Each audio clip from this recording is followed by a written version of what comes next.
Welcome to our new YouTube channel Yashoda's kitchen. ಹೀಗೆ ನಮ್ಮ ಹೊಸ ಚಾನಲ್ಗೆ ನಿಮ್ಮೆಲ್ಲರ ಸಪೋರ್ಟ್ ಇರಲಿ ಅಂತ ನಾನು ಕೇಳ್ಕೊಳ್ತೀನಿ. ಈ ಒಂದು ಎಪಿಸೋಡ್ನಲ್ಲಿ ನಾವು ಫಸ್ಟ್ ಅಂದರೆ ಈಗ ಪ್ರತಿಯೊಂದು ಅಡುಗೆ ಮಾಡೋದಕ್ಕೂ ನಮಗೆ ಒಂದು ಮೇನ್ ಇಂಪಾರ್ಟೆಂಟ್ ಇಂಗ್ರೀಡಿಯೆಂಟ್ ಅಂದರೆ ಸಾಂಬಾರು ಪುಡಿ. ಸೊ ಈ ಸಾಂಬಾರು ಪುಡಿನ ನಾವು ಯಾವುದೇ ಬ್ರ್ಯಾಂಡಿಂದ ತೆಗೆದುಕೊಂಡ್ರೂ ಕೆಲವೊಂದು ಪ್ರಿಸರ್ವೇಟಿವ್ಸ್ ಆ್ಯಡ್ ಮಾಡಿರ್ತಾರೆ. ಆದರೆ ಅದೇ ನಮ್ಮ ಹಳೆ ಕಾಲದಲ್ಲಿ ಕೆಲವೊಂದು ಮನೆಯಲ್ಲೇ ಇರೋ ಇಂಗ್ರೀಡಿಯೆಂಟ್ಸಿಂದಾನೇ ಒಂದು ಸಾಂಬಾರು ಪುಡಿನ ಒಂದು ಮಿನಿಮಮ್ 6 months ಇಟ್ಕೊಳ್ಳೋ ಹಾಗೆ ಮಾಡ್ಕೋಬೋದು. ಸೊ ಈಗ ಈ ಎಪಿಸೋಡಲ್ಲಿ ಆ ಥರ ಒಂದು ಸಾಂಬಾರು ಪುಡಿನ ಹೇಗೆ ಮಾಡೋದು ಅಂತ ತೋರಿಸ್ಕೊಡ್ತೀವಿ. ಕಮ್ಮ. ಇದು ಮರಾಠ ಮಸಾಲ ಸಾಂಬಾರು ಪುಡಿಗೆ ಬೇಕಾಗುವಂಥ ಸಾಮಗ್ರಿಗಳು. ಇದು 1 kg ಧನಿಯಾನ ನಾವು ಸ್ವಲ್ಪ ಮೀಡಿಯಂ ಫ್ಲೇಮಲ್ಲಿ ಹುರಿದಿಟ್ಕೊಂಡಿದ್ದೇವೆ. ಇದು 150 ಗ್ರಾಮ್ ಜೀರಿಗೆ, 20 ಗ್ರಾಮ್ ಕಲ್ಲುವು, 20 ಗ್ರಾಮ್ ಸಾಜೀರ, 30 ಗ್ರಾಮ್ ಲವಂಗ, 20 ಗ್ರಾಮ್ ಜಾಪತ್ರೆ, ಜಾಸ್ಕಾಯಿ ಕುಟ್ಟಿಟ್ಕೊಂಡಿದ್ದೇವೆ.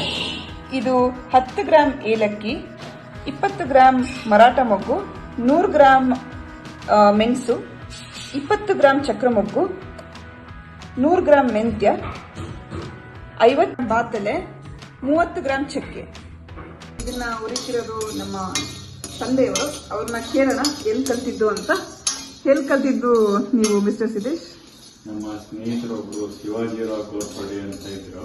ಓಕೆ. ಅವರು ಮೂಲ ಮರಾಠರು. ಓಕೆ.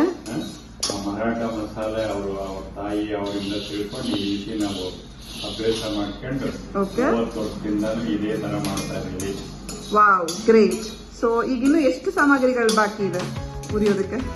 ಉರಿಯೋದಕ್ಕೆ ಇನ್ನೂ ಒಂದು ಜಾಪತ್ರೆ, ಲವಂಗ, ಬಾತೆಲೆ, ಕಲ್ಲು ಎಲ್ಲ ಹದನಾಗಿ ಹುಡ್ಕೊಂಡು. ಓಕೆ.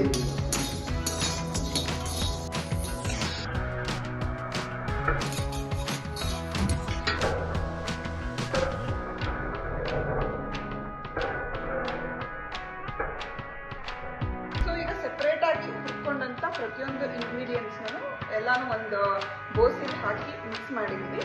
ಸೊ ಇದಕ್ಕೆ 1 kg ಧನಿಯಾನೇನು ಸೆಪರೇಟ್ ಆಗಿ ಹುರ್ಕೊಂಡಿದ್ವಿ ಫಸ್ಟೇ, ಅದನ್ನು ಮಿಕ್ಸ್ ಮಾಡ್ತಾ ಇದ್ವಿ.